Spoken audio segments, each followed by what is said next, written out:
All right, everyone, we will go ahead and get started. We'd like to welcome Wyndham Clark to the Media Center here at the RBC Heritage. Wyndham, playing in your 6th consecutive RBC Heritage. Just some opening comments on what it's like being back at Harbour Town and Hilton Head Island this week. It's one of my favorite weeks. I love this golf course and really enjoy the island, and the fans are fantastic here, so it's always been an enjoyable week. And just the challenge of this golf course in general being very different to maybe the layout from last week. Just talk about what stands out to you here at Harbour Town. I really like it. I think everyone loves this event, and it's really refreshing for everyone because typically on tour and in major championship golf, it's about a lot of distance and hitting it far, and you have a lot of long irons in.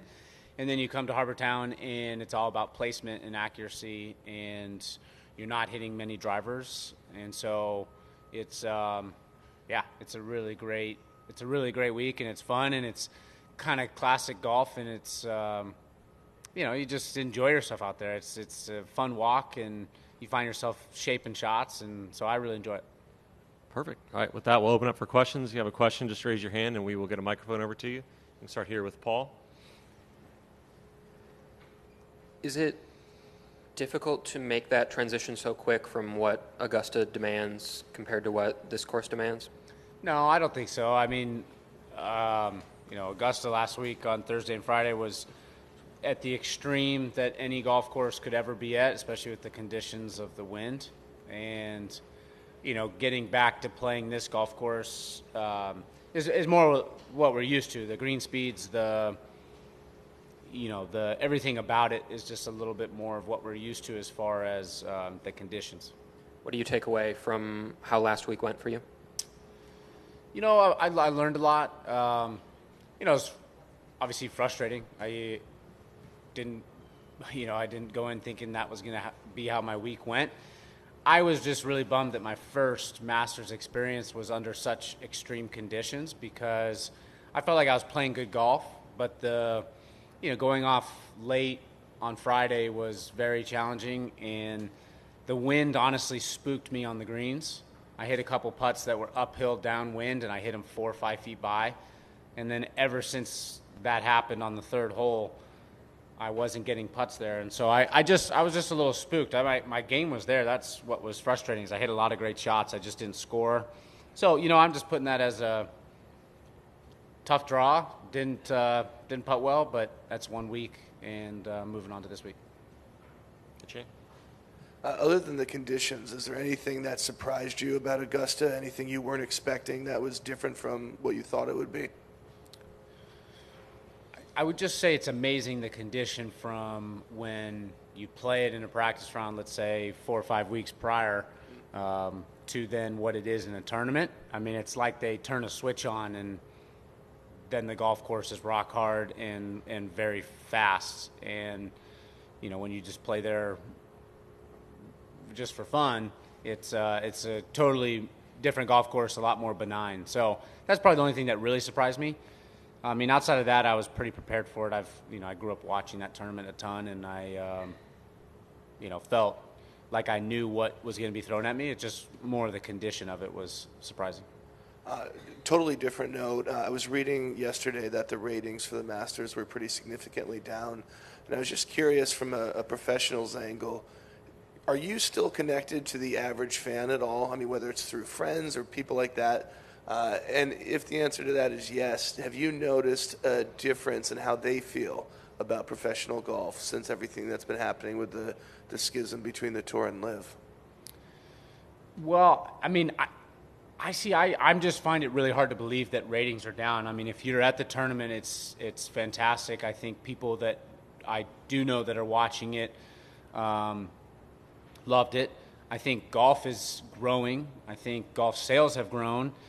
And I know golf memberships are growing, so it makes no sense that the professional level, that the viewership would be down.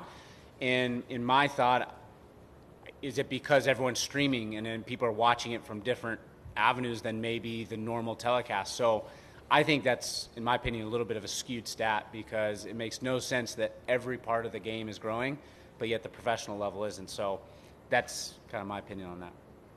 Okay, just back to Paul there. Wyndham, putting last week aside, you've been the closest to Scotty these last month and a half or so. We've talked to a bunch of guys who feel like there is a bit of a gap between him and what everyone else is doing. As someone who has been close to him the last couple of weeks, do you feel like there's a gap between him and everyone else? Yeah. I mean, Scotty's the best player in the world right now, and he's been so consistent, and that's one thing that I've been trying to get better at. I think when my game's on and his game is on, I think we both can battle it out, and I believe I can win tournaments against Scotty when he's playing well. But the thing that I really am impressed by him is just the consistency that he's always in contention, and either he wins or he finishes kind of top 5. So I do think there's a little gap right now, and I'm hoping as I progress as a player and mentally and physically and everything that maybe by the end of the year or sometime next year, maybe I've closed that gap a little bit. Do you feel like you obviously want to beat him, but do you feel like it's good for the game to have a dominant force where everyone feels like they're chasing someone? I think it's better for players like myself because it's challenging us to get a lot better and play better, and I think it just brings the overall quality of play up significantly when someone is playing that good all the time. I think everyone looks at themselves in the mirror and goes, okay, what do I need to get better at? Because you feel like you're playing good golf and you're not beating him. So I think it is good. I think it'd be great if we could have multiple guys that are kind of battling it out all the time. And so, I don't know if that's me or if it could be someone else, but I would love for it to be me, and I'm working as hard as I can to try to be that person. Okay, Alex? Yeah, Wyndham, so what exactly do you have to do you think, to get better? I know exactly. I got to improve my putting consistently. I think my short game at the beginning of this year till now has not been at the level that I think it has been in the past and can be. And then I think for me, I got to be a little bit more focused on the golf course. I have been hitting some shots and making some kind of, just dumb plays, not based off of course management or anything, but just simply hitting shots without being focused and losing shots there. So as I look at my game, those are probably the 3 things that I think I could improve on. That, if I'm shaving 1 shot a day, I win. Maybe I'm in a playoff against him at Bay Hill, and then I win the Players, and maybe it'd be a different conversation. So that's stuff I got to work on, and we'll see. It could happen overnight, or it could be a year or 2 from now. You mentioned obviously being at Augusta. There were 2 former Masters champions that were over 60 and made the cut. Can you just talk about how difficult that must have been to be over 60 and make the cut at that tournament?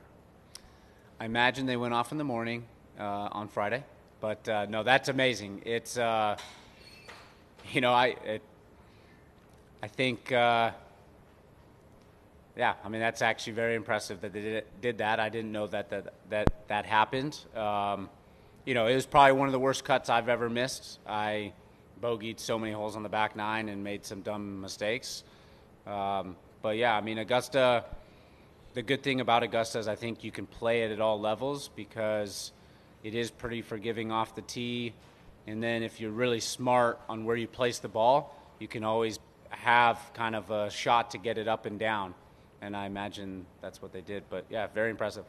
And one last thing to follow up on a previous comment.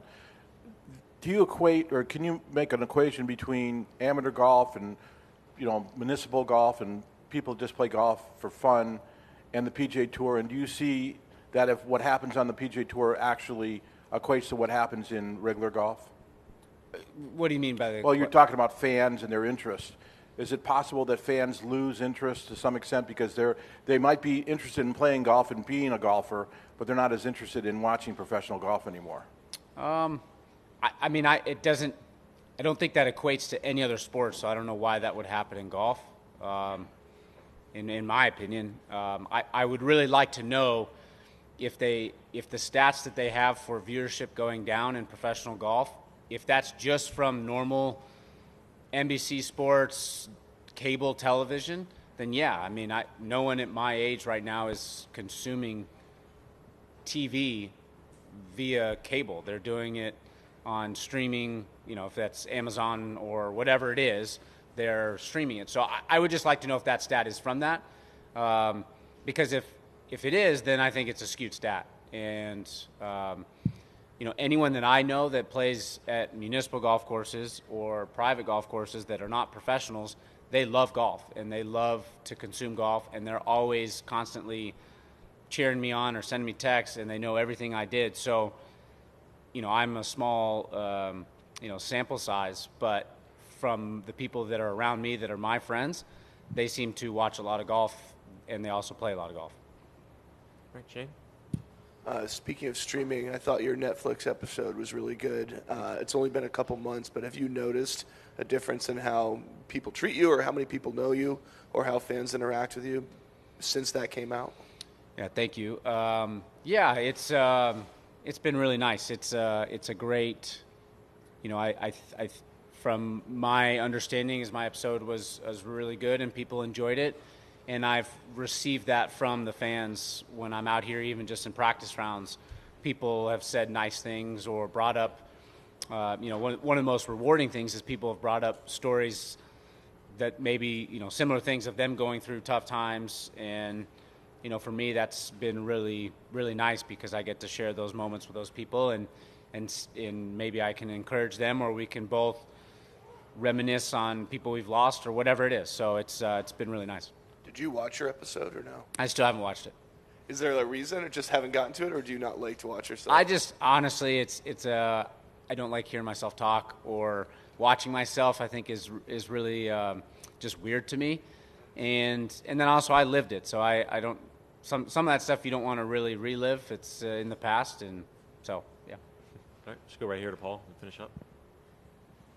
Just wanted to ask, you look up and down kind of the wins that you've had, Quail Hollow, LACC, Pebble Beach. They're not really the same type of golf course. So when we experience a week like last week or this week, or just in the normal cadence of the season, does it feel like your game can travel to any sort of course? I know some people will say, well, you know, this course isn't great for me, but it would seem like, based on your track record, there's not really a prototypical Wyndham Clark course that you might be great at. Yeah, that's something that I've always has always kind of bothered me, is when people say, oh, this course is perfect for you when I go to the tournament, because one, it puts expectations on me, and I've never liked, I feel like, okay, well, if I don't win, then I'm really not doing well.